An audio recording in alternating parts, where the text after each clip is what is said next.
So here is a major theme about idealism and reality. Idealism and reality. And let me just show you in a little bit what I mean. So let me see. Okay, so let me just talk about this first. You know, a lot of the times when someone makes you mad, right? Someone makes you really, really upset, you blow over. Like you just blow up at them. And you blow up very often, and then you kind of forget about it. So you don't hold grudges. You don't have that type of, I want to say like memory of past transgressions. You don't have a list of all the times that they have, you know, upset you, all the times they have lied, all the times that they have cheated, all the times that they have slighted you or hurt you or undermined you. Because you don't keep all of those things in, you know, so when you're upset, you blow up and then you get over it. And because you get over it, I feel like the other person kind of takes advantage of the fact that you don't commit these things to memory, and then they repeat the same mistakes. And what that does eventually is that without the memory, without the lessons, without, you know, the knowledge of, okay, this has happened before, and it's happening again, without I want to say slowing down and examining what exactly happened before and why is it happening again. We have to understand cycles in order not to repeat cycles. We have to really understand cycles so then we can break these cycles. And I feel like that's what's happening here. Both of these cards are major karmic cards. Major. So we have here the Five of Pentacles, and I usually look at this in private reading as like a karmic relationship. It can be reversed or, you know, in the upright position, but it usually indicates a really difficult relationship where the two people have gone through some very traumatic experiences together as a couple. And in the reverse, it's like they didn't grow from it. They're both so stubborn that they didn't grow from it.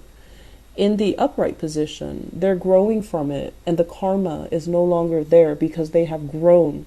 They have kind of learned the lesson that they were supposed to learn in the process of coming together and working through their relationship issues.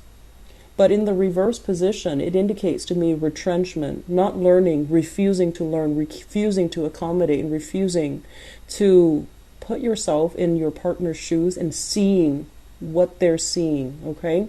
So I feel like, you know, you guys can be very stubborn, in which you kind of gloss over relationship problems, and you might not be able to see patterns. You might not be able to see, and air signs are really good at this. Aquarius and Geminis, they see patterns all the time. And they like to be able to look at a situation, and they find thrill and excitement in being able to decipher patterns. But in terms of like the way that you deal with things, it's more like, let's start this, let's start that, let's start all of these things, but not being able to really dig deep and figuring out what are some of these patterns. It's like a lot of the times with couples, they fight over the same thing. So one day they could fight about, you know, the oven. The next day they could fight about like the washer. And then next week is like about the dryer. But at the deep foundational level, it's not really about the oven, the washer, or the dryer. It's about something else. It's about somebody not doing the work to maintain these appliances. It's about somebody, you know, being lazy, or it's always like a cover for something else.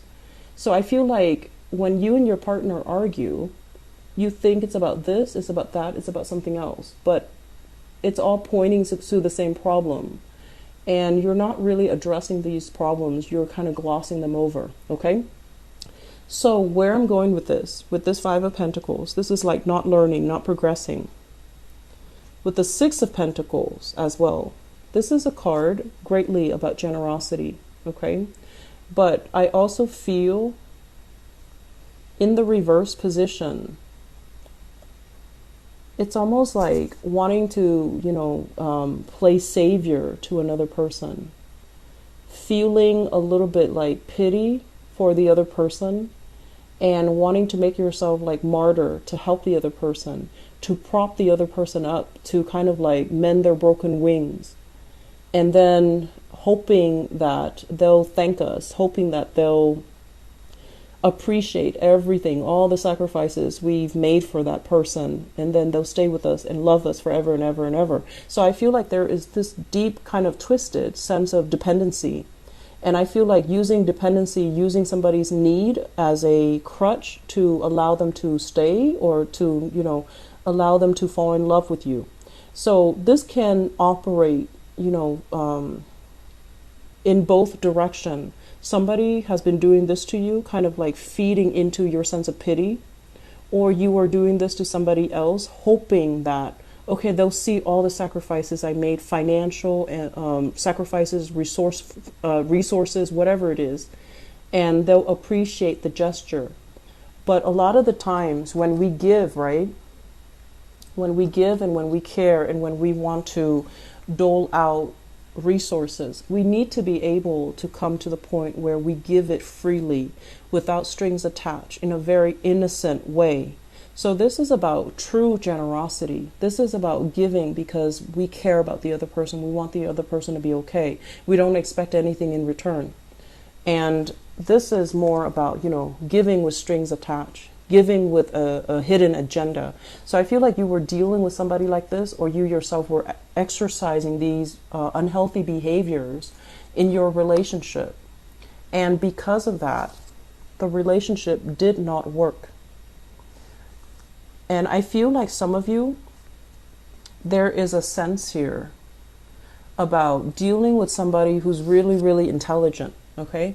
Like dealing with somebody who's very intelligent, and they are very intelligent. They had a lot of potential, but they might not have had the means to make their dreams a reality. So for example, they're supposed to go to school, and because they're really smart, and that if they go to school, if they get their degree, they're going to be like, making really good money.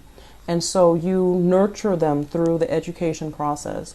You nurture their dreams. You took care of them. You nurture their aspirations. You gave them the emotional support. And then once they made it, once they got on top, once they achieved success, they didn't want to stay in the relationship because they felt like they have outgrown the relationship.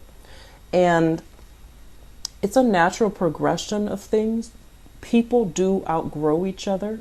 But I feel like some of you are holding on to a resentment. I did all of these things. I made all of these sacrifices. Why is the other person still not there? And I'm feeling as if it's like you're finally holding a grudge, And in the past, you've always just blown up and then you were okay. But then this is the first time where you're at a point where you're holding a grudge against somebody. And it's really hard for you to let go because the feelings are really confusing, right? It's like a mixture of annoyance and passion, okay? It's a mixture here of loving somebody very unconditionally, loving without strings attached, and wanting the best for the other person. But I feel like the other person might not have the same sense of generosity as you do. So I'm feeling here that the major theme and the major lesson for you guys for this year, because 2018 is a universal number 2 year, it's a very other related year. So it's other oriented. You can't get ahead without, assistance from other people. And it's not easy for you to deal with this because you're so independent. You don't need other people, and you've never had to rely on other people. You structure and design your life in a way where you can come and go as you please without having to cater to another person, unless you love them, and then you don't mind, right? So I feel like because the year is coming in, it's going to force you to confront some of these deep-rooted patterns that you have when it comes to relationships, okay? Where you might have, I want to say, like, this is your energy here. with the Page of Wands in the reverse. Okay, this is like excitedly looking at a situation, almost like giving somebody, care. Like this is like putting somebody on a pedestal. Really starry-eyed and smitten by another person, and putting them on a pedestal, thinking that they're God, thinking that they can do no wrong, thinking that they're the best thing in the world. In the meantime, the characters that you imbue to them, it's a very, it's not like an accurate assessment. Because, first of all, we all make mistakes. We are all fallible. We are all fallible. And so the person that you think is the greatest thing on earth, they're human too. And so coming in for this year, you're a little bit jaded. So you're like this. You're just like, I'm going to take care of myself because I can't really rely on other people to take care of me. No one is really, so high up on the totem pole that I can put them on a pedestal again. Somebody that you really looked up to has really, fallen off their pedestal, and now you don't really know what to believe anymore. That's what it feels like to me. And so now you're at a point where I'm going to be really, really self-sufficient. I'm going to learn to take care of myself and not have to rely on another person at all. And emotionally, you still yearn for that connection, that relationship that makes you feel safe and secure and make you feel that, infatuation or puppy love again. But you're a lot less starry-eyed. You're a lot less naive. And you're at a point here where I need to take care of myself first before I even take care of the other person. So I feel like you're holding back your energy. You're pulling it back. And you do just enough to help them, but you're going to take a little bit more of a receptive role and wait for them to come to you if they need assistance, if they need help, if they want to be with you even. And so we have options that are on the table for you in terms of relationship. We also have a blast from the past, and it's surrounded by a cluster of cards that are really negative, okay? So don't go back to your past. You need to allow your world to open up.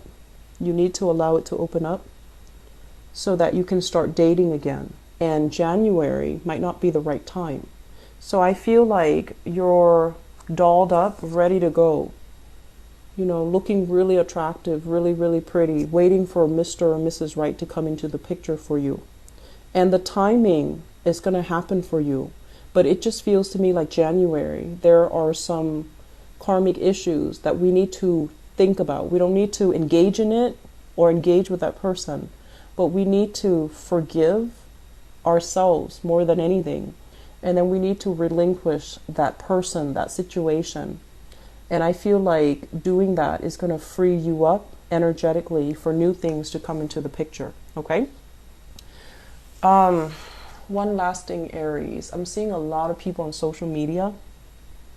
Okay, a lot of people on social media. It's almost like, what was that expression? They say like you're the curator of your own life, right? On social media. And what that does is that you can post whatever you want. You can post pictures of yourself in the most flattering light because you're creating that narrative. And so I feel a lot of pictures taken, and I feel like you're creating this photo album of you having the time of your life. But I feel like deep down there is a deep longing. It's like a deep feeling, wanting to belong, wanting to find the one already, so that you're not constantly, getting dressed up, going to these places where there's loud music, where there's alcohol, where there's, it's like you're physically tired, but you have to keep up with it because you feel like that's the only way for me to meet my, significant other or to meet Mr. or Mrs. Right. There are other ways to do it, okay? And with this energy, this is somebody who's very loving, very caring, and they want to take care of other people. They want to feed, nurture, and soothe other people. If there's a way for you to give back, like in terms of community service, I feel like that might be a better way for you to meet people, because I feel like some of you are physically very tired of having to go through the charade, going to the bar, going to the club, meeting people in a very conventional manner, having to drive home after a few drinks and feeling scared and nervous about getting pulled over. And it's like, it's a charade. It's something that you feel is the only way where you can meet new people, and that's not reality. Okay, so aim for thinking a little bit more outside the box and figuring out where your interests actually lie, what you're really good at. So if you love to cook, volunteer at a homeless shelter or volunteer at a soup kitchen where you can serve food, where you can be in your element. If you like to host parties, then host like a singles party so that people can bring single friends by, and then the odds of you hooking up with somebody is a lot higher. Okay? If you like to take care of people in any capacity, volunteer your time, be an event coordinator so that you're in charge of the logistics and you get to know everybody's name, and then people come to you when they have problems. So I feel like there are other ways, and the traditional conventional way is making you physically tired. Like your body is not, you're not feeling it anymore. Okay, so really be honest with yourself about what's not working and leave that life behind is what I'm feeling. Okay, Aries, I am done lecturing, so I hope the reading has been helpful. Singles, I feel like it's a good month to date, but I feel like you need to find different ways to meet people. Okay, try online dating. It doesn't have to be so complicated. Okay, and then for others, I feel like you have recently gotten out of a relationship and you're not ready just yet emotionally. And then for others of you, there's a lot of travel and movement, and it might interfere with your dating life, even though you know that a lot of people are like, you're getting a lot of attention, but it seems like events around you are accelerated, so you don't really have time to do anything else. Okay, so prioritize your love life for this year, because I feel like some of you, you're best with a relationship partner, but don't make a relationship partner like a project for you to work on, to nurse their broken wings, and to make sure that you feed them and let them grow, and then when they grow up they don't appreciate the contribution. Okay, so don't let that repeat again. Okay.